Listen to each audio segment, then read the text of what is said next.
Hello friends, स्वागत है आपका हमारे चैनल पर। आज की वीडियो में हम क्लास 8 की यूपी बोर्ड की संस्कृत की बुक का चैप्टर 10 10वां पाठ, जिसका नाम है शतबुद्धि सहस्त्रबुद्धि कथा। चलिए शुरू करते हैं। कस्मिंचित् जलाशय शतबुद्धि सहस्त्रबुद्धि शेषति द्यौमतस्य निवसतः स्म। मतलब कि किसी जलाशय में, किसी तालाब में शतबुद्धि का मतलब कि 100 बुद्धि, और सहस्त्र बुद्धि मतलब कि 1000 बुद्धि नाम की 2 मत्स्य यानी कि 2 मछलियाँ निवास करती थी या रहती थीं। तयो एक बुद्धि नामकेन मंडुकेन मित्रात् अभवत्। उनकी एक बुद्धि नाम के यानी कि जिसकी सिर्फ एक बुद्धि है, उस नाम के मेंढक के साथ मित्रता हुई।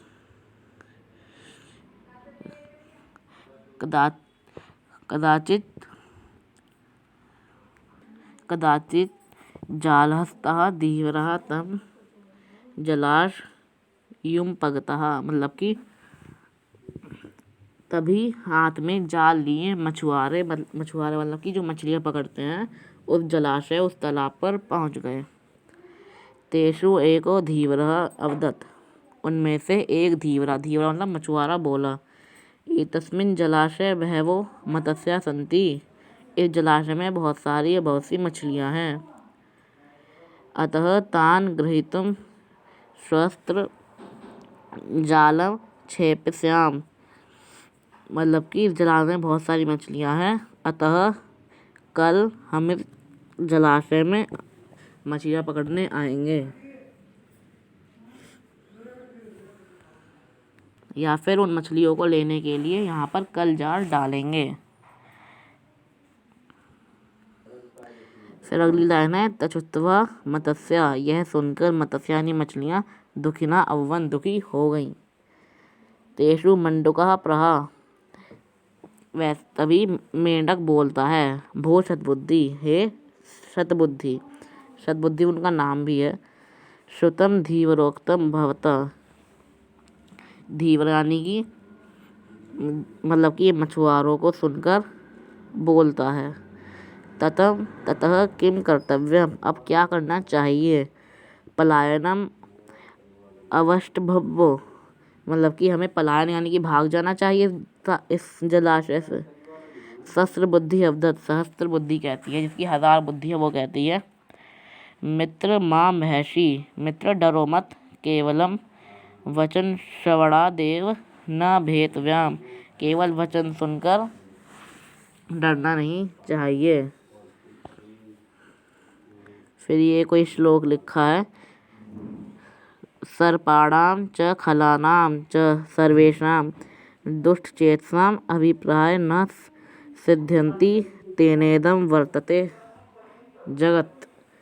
मतलब कि इस जगत में सर्प यानी कि सांप, जो लोग दुष्ट लोग होते हैं, अभिप्राय ना सिद्ध्यन्ति तेनेद वर्तते जगत। मतलब कि इस जगत में जितने भी बुरे लोग हैं, उनकी कामना कभी भी पूरी नहीं होती हैं। शतबुद्धिरपि अकथत् साधु उक्तम। शतबुद्धि भी कहती है कि तुम सही कह रही हो, यानी कि ये बात सहस्त्र बुद्धि ने कही है। तुम सहस्त्र बुद्धि असि, तुम सहस्त्र बुद्धि हो। तुम सदृशी बुद्धि कस्यापि नास्ति। तुम्हारे जैसी बुद्धि किसी और की नहीं है। वचन मात्रेण स्वजन्मस्थानम न त्यज्यम। यानी कि वचन मात्र, किसी के सुनने से ही हमें अपना जन्म स्थान नहीं छोड़ना चाहिए। अहम त्वाम सुबुद्धि प्रभावेण रक्ष्यामि। मतलब कि मैं अच्छी बुद्धि के प्रभाव से तुम्हारी रक्षा करूँगा। मंडूका अहोभो। मंडूका कहता है, मम त्वेका एक बुद्धि। मेरी तो एक बुद्धि है। अहम तु अत्र न स्थामि। मेरी यानी कि मेरी एक बुद्धि कहती है कि मैं यहाँ पर नहीं रहूँगा। यानी कि देखिए, मेंढक की तो एक बुद्धि है, उसने तो सोच लिया कि मैं यहाँ नहीं रहूँगा, तो वो और कोई बात नहीं सोचेगा। अन्यम जलाशयम गमिष्यामि। मैं दूसरे जलाशय में चला गया। वो जो मेंढक था वो दूसरे जलाशय में चला गया।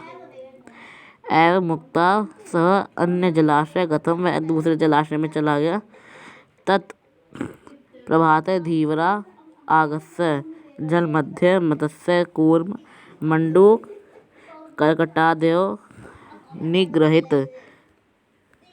मतलब कि अगले दिन धीवरा यानी कि मछुआरे आए और जाल को जलाशय के मध्य में डाल के मत्स्य यानी मछलियाँ, कूर्म मतलब कि कछुए, मेंढक और केकड़े आदि सभी को प्राप्त कर लिया। शतबुद्धि सहस्त्रबुद्धि मत्स्य अपि निगृहीतो, शतबुद्धि और सहस्त्रबुद्धि ये मछलियाँ भी पकड़ ली गईं।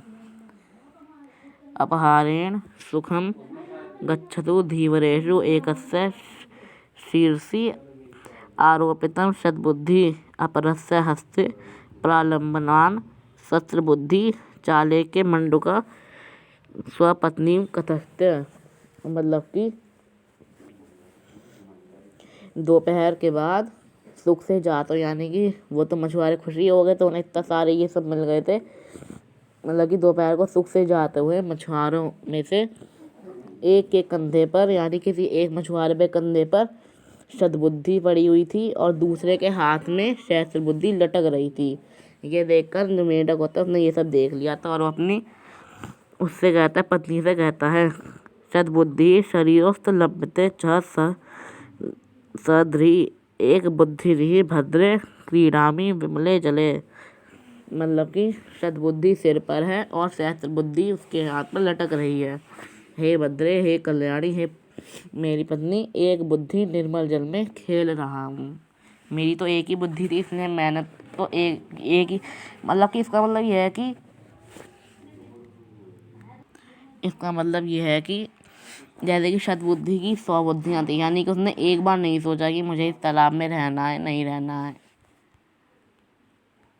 और मेंढक की थी एक ही बुद्धि, उसने सोच लिया था कि मुझे इस तालाब में नहीं रहना है, इसलिए उसने और कोई बात नहीं सोची।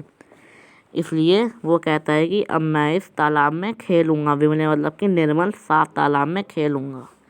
तो फ्रेंड, इसी के साथ हमारा अनुवाद खत्म होता है। हम इसके क्वेश्चन आंसर देख लेते हैं।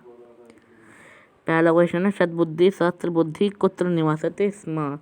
शतबुद्धि और सहस्त्रबुद्धि कहाँ निवास करते थे? जलाशय में, तालाब में। ये लिखा हुआ है, दिखा देता हूँ।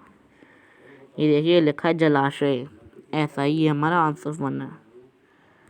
अब दूसरा क्वेश्चन है, जालहस्तः धीवरः कम उपगातः। मतलब कि जाल फैलाने के लिए धीवरा यानी मछुआरे कहाँ आए? जलाशय पर आए। ये भी देखते हैं कहाँ लिखा है।